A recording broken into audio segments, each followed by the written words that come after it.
admin some of the Philippine pageants page, and welcome to a day of my life as a vlogger.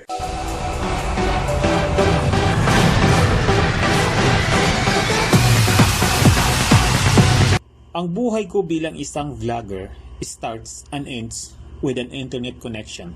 At bilang isang OFW dito sa Saudi Arabia, of course, priority pa rin natin ang ating mga trabaho.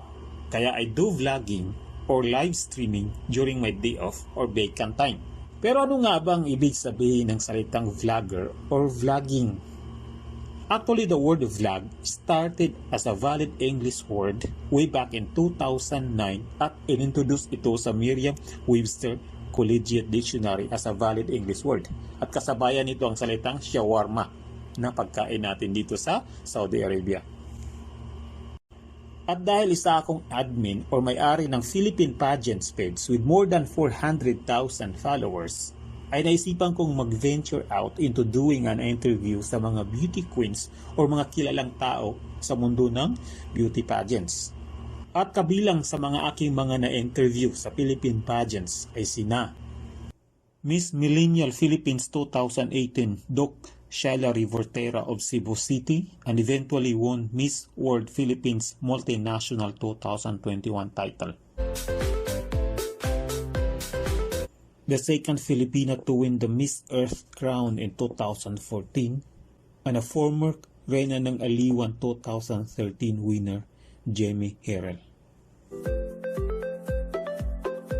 Ang ating pangalawang Pilipinang nanalo ng Miss Intercontinental Crown sa Egypt ngayong taon, ang pinagmamalaki ng Cagayan de Oro at Misamis Oriental na si Miss Cindy Obiñeta.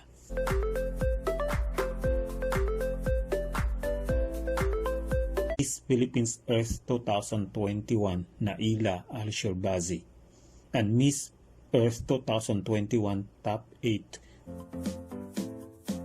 The proud daughter of Mayor of Mandaluyong City and MMDA Chairman Benhar Abalos, Miss Universe Philippines 2021 semifinalist Corinne Abalos.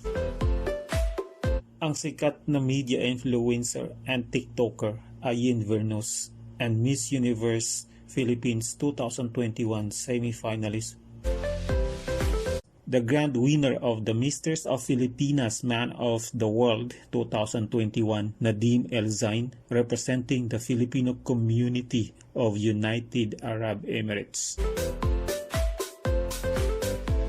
Isa rin sa hindi ko makakalimutan while doing an interview sa Philippine Pageants page ay magkaroon ng emotional breakout during the process of the interview. So first of all, I would like to thank Sir Sam, grabe. Grabe yung araw ko ngayon dahil sa'yo. It's such an honor to be your guest here in Philippine Pageants. Doc Jomel and Sir Manix, how proud are you now kung sino siya ngayon? Very proud. We're very proud. Very proud. That's why I'm very emotional. Nadine, kung may gusto kang sabihin sa parents mo, ano yun? They're the source of inspiration in everything I do. You know, everything I do is because and for them. Oh my daughter, we will get back on our feet and our family will just be as proud as what we can be. Or if they are not, at least we are happy with it. Like we follow our passion because that is the food of our soul. At of course, dahil nalalapit na ang Miss Universe 2021 pageant, ang aking hindi makakalimutang panayam kay fitness trainer ni Miss Universe Philippines, Beatrice Gomez. Papa J, ano ang may papangako ni Papa J para sa transformation ni Beatrice Gomez sa kanyang katawan? Okay, Miss Universe. We're gonna promise that the moment Bea would come out in swimsuit in the preliminaries of Miss Universe Philippines, I promise that I would be able to create a smile on each face of the Filipino pageant. Ganyan lang ito. Ganun lang. I promise that. And I hope, Bea, makinig ka ha. Nag-promise ako dito, kailangan tulungan mo ako. Ganon. Yes, Ayan, looking forward for shout that. out kay Beatrice, Luigi Oo, Gomez. Bea. Nag-promise Admin Jen. natin sa buong Yes. mundo. Kailangan gawin natin to, ha? Go, Bea. Ang kilalang fashion designer at head stylist ng Aces and Queens camp na si Mami Mikey Andre. I would be advocating for a healthy competition between camps, between groups. Whoever that queen is, as long as she's wearing the Philippine sash already. Team Philippines. Ganon. Exactly.